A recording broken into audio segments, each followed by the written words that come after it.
जय हिंद दोस्तों, स्वागत है आपका नितिन अकेडमी के लेटेस्ट मैथमेटिकल सेशन में। देखिए, जैसा कि आप सभी को पता है, आपके बोर्ड एग्जामिनेशन बहुत ज्यादा नजदीक है। आप लोग ज्यादा से ज्यादा प्रैक्टिस कर रहे होंगे और हमने भी आपको आपकी जो प्रैक्टिस को इनहेंस करने के लिए एक हम एक कंसेप्ट ट्राई कर रहे हैं। क्या करेंगे? हम जितने भी चैप्टर करा चुके हैं उनको एक लेक्चर में उनके सारे फॉर्मूलाज आपको रिवाइज कराने की कोशिश करेंगे। जैसे मैंने सबसे पहले आपको क्या कराया था, टिग्नोमेट्री आई थी, टिग्नोमेट्रिक आई थी। इसे कराए हुए बहुत ज्यादा वक्त हो चुका है और अगर आपने इसकी प्रैक्टिस नहीं की होगी तो आप इसके सारे फॉर्मूला, सारे कंसेप्ट भूल गए होंगे। तो आज इस लेक्चर में ट्रिग्नोमेट्री के सारे फॉर्मूलाज को मैं रिवाइज कराऊंगा, आपको सारे ट्रिक और सारे कंसेप्ट बताऊंगा। तो क्लास में ना किसी हमारा टाइम वेस्ट हो, इसलिए मैं अभी चालू करता हूँ और सबसे पहले हम कंसेप्ट सीखते हैं। पहले अपने जितने फॉर्मूला उसको रिवाइज करेंगे। तो देखिए, ट्रिग्नोमेट्री के लिए सबसे बेसिक फॉर्मूला क्या था? Sine theta, cos theta, tan theta, इन सभी के मान, यानी लाल बट्टे कक्का। क्या? लाल बट्टे कक्का। सही है, यही तो था, लाल बट्टे कक्का। अच्छा, लाल बट्टे कक्का से आपको याद आ गया होगा, क्या याद आया होगा कि लाल बट्टे कक्का यानी लंब बट्टे कर्ण, ये आपका क्या होता है? साइन थीटा होता है।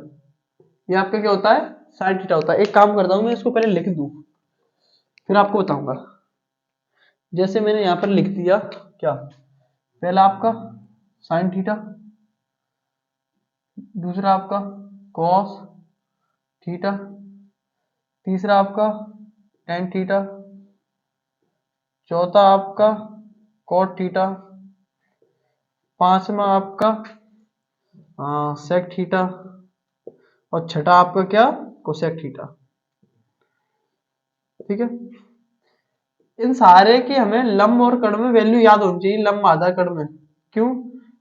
इसी से हम फॉर्मूला, यही फॉर्मूला आके हम क्या कर पाएंगे? सवाल सोल्व करेंगे। हमें एक ट्रिक पता है, क्या? लाल बट्टे कक्का, यही तो ट्रिक थी। यानी लंब बट्टे कर्ण क्या हो जाता था आपका? साइन थीटा, यानी लंब बट्टे कर्ण। साइन थीटा की वैल्यू क्या होती है? लंब बट्टे कर्ण।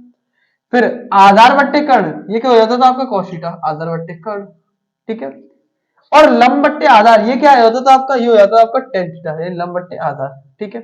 अच्छा, आप लोगों को मैंने एक और सूत्र बताए थे कि टेन का उल्टा होता है, और टेन को पलट दे यानी 1/10 कर दे, तो ये किसकी वैल्यू हो जाती है? कॉस कॉट की। ये किसकी वैल्यू हो जाती है? कॉट थीटा की। यानी यदि हम टेन थीटा के मान को पलट दे तो क्या बन जाएगा? कॉट थीटा का मान। तो लंब बट्टे आधार को पलटेंगे तो क्या आएगा आपका? आधार बट्टे लंब। ऐसे ही सेक थीटा उल्टा होता है किसका? कॉस थीटा का। कॉस थीटा का मान क्या है? ए अपॉन के, यानी आधार बट्टे कर्ण। इसको पलट दो क्या हो जाएगा? कर्ण बट्टे आधार। तो ये आपकी वैल्यू हो जाएगी किसकी? सेक थीटा की।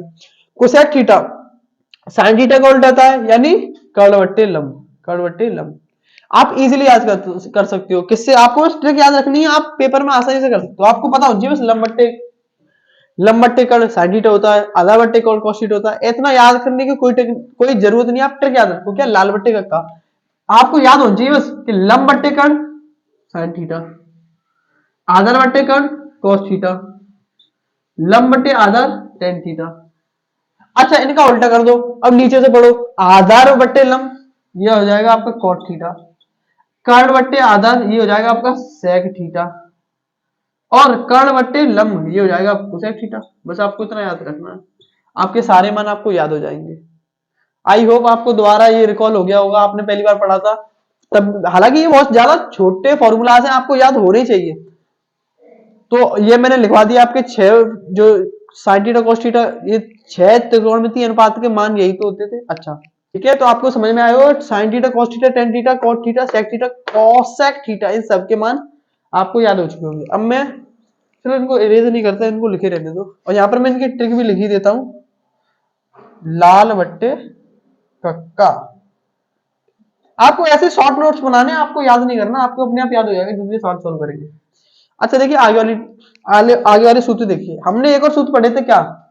कि साइन थीटा बराबर होता है 1 कोसेक थीटा के।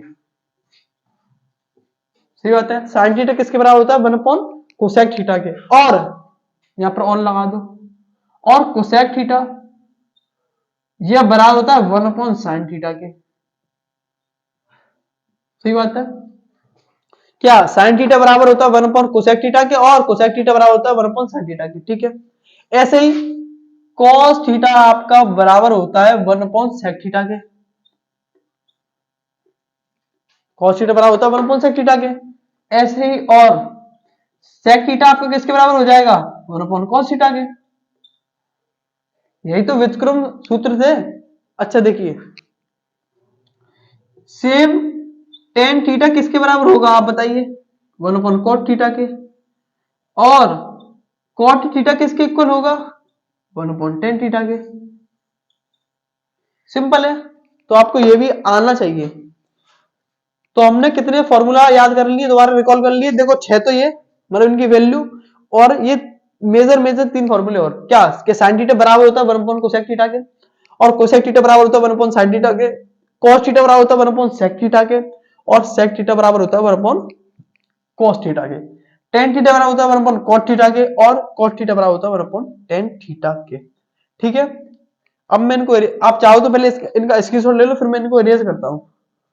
चलिए कुछ अन्य महत्वपूर्ण सूत्र देखते हैं। देखिए साइन थीटा आपको पता है किसके बराबर होता है, साइन थीटा बराबर होता है कॉस 90 डिग्री माइनस थीटा के। ये आपको मैंने बताया था किसमें, त्रिकोण, पूरक कोणों के त्रिकोणमितीय अनुपात में बताया था आपको। ठीक है, 8.3 एक्सरसाइज में। तो साइन थीटा बराबर होता है कॉस 90 अंश माइनस थीटा के। सेम एज कॉस थीटा बराबर होता है साइन 90 डिग्री माइनस थीटा के। ठीक है, टेन थीटा भी किसके बराबर होगा, टेन थीटा बराबर होगा कॉट 90 डिग्री माइनस थीटा के। सही है, कॉट थीटा किसके बराबर होगा 90 माइनस थीटा के। अच्छा सेक थीटा के, चलो यहाँ पर कॉट छूट गया है लेकिन मैं लिख दे रहा हूं, इरेज करके लिख दो। 4th नंबर पे आपका कॉट थीटा होगा, 5वें नंबर पे आपका क्या होगा सेक थीटा, फिर क्या आएगा आप 6 नंबर पे आपका कोसेक थीटा। अब देखो आप टेन थीटा किसके बराबर है कॉट 90 माइनस थीटा के, तो कॉट थीटा किसके बराबर होगा टेन 90 माइनस थीटा के। सिंपल।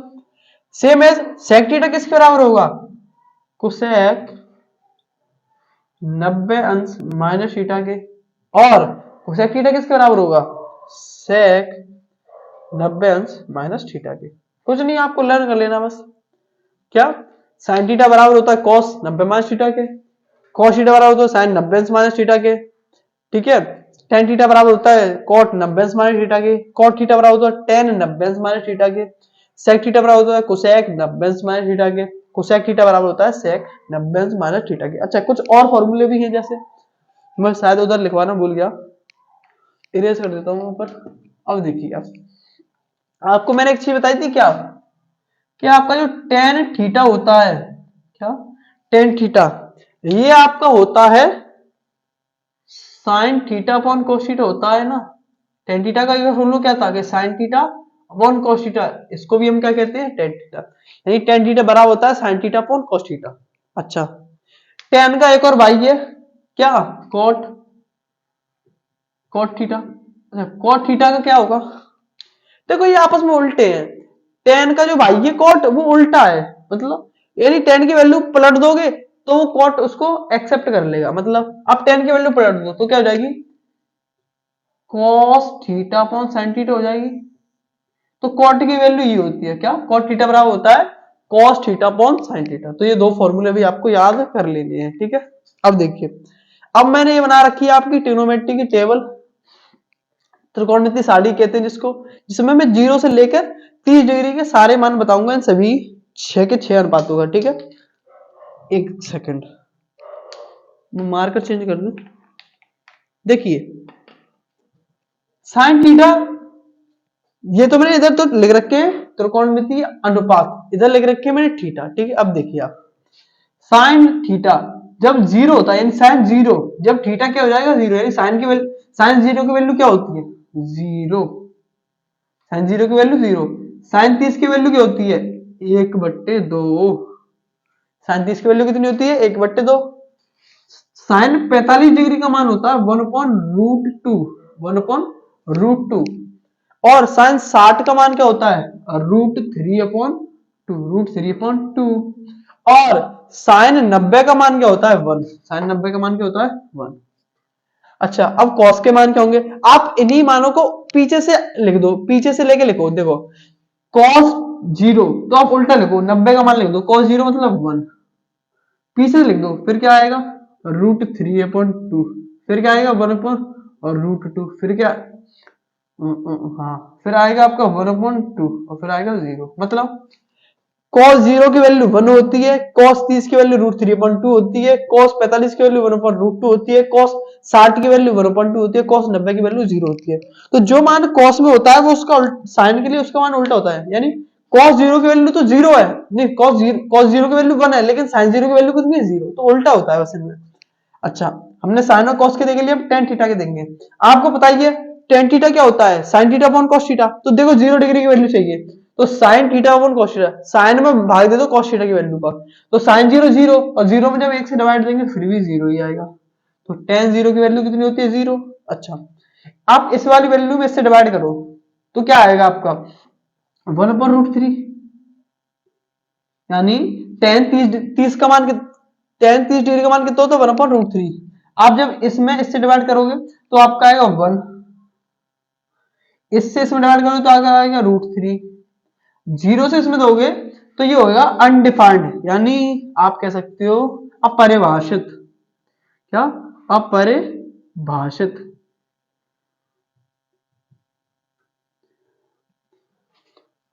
tan 90 का मान क्या होता है? अपरिभाषित होता है। ठीक है, cot का मान देखो, cot के मान के लिए आपको करना पीछे से लिख दो, तो पहले cot 0 की वैल्यू हो जाएगी अपरिभाषित, या फिर मैं लिख देता हूं नॉट डिफाइंड, यानी ND, नॉट डिफाइंड। ठीक है, इंग्लिश में लिख दे रहा हूं शॉर्ट फॉर्म में।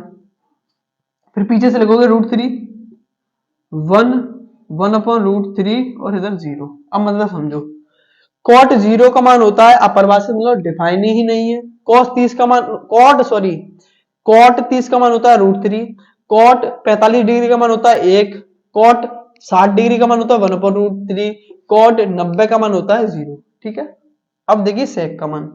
आपको पता है sec होता क्या है? cos का उल्टा होता है। तो देखो, अब मैं इस वाले cos का उल्टा करोगे तो 1/1 क्या हो जाएगा? 1 ही आएगा। ठीक है, अच्छा इसका उल्टा कर दो, हो जाएगा 2/√3 हो जाएगा।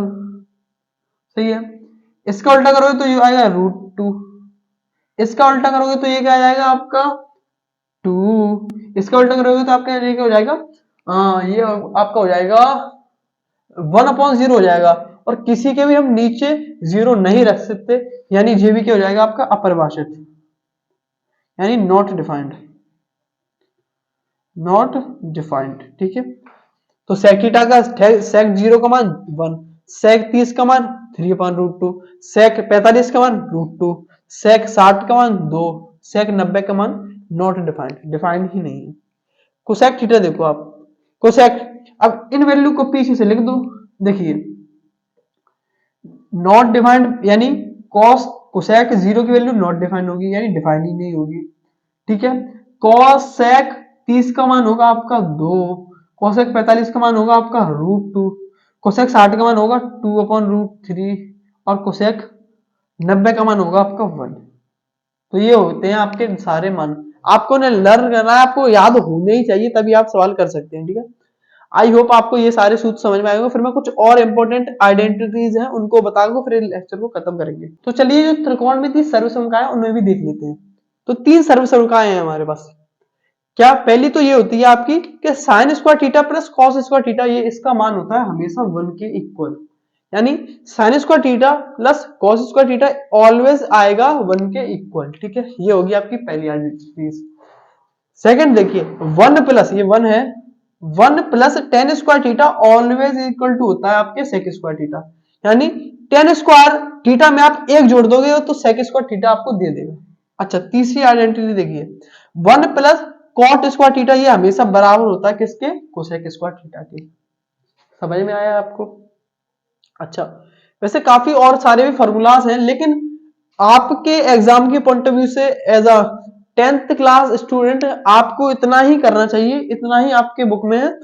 अच्छा, मैं कुछ और भी छोटी सारी ट्रिक है, जैसे छोटे छोटे कुछ कंसेप्ट है वो भी बता देता हूँ। जैसे मैं आपको साइन थीटा और कॉस थीटा कुछ अन्य भी मान बताता हूँ। देखियो, साइन थीटा आपका एक और चीज के बराबर होता है, किसके?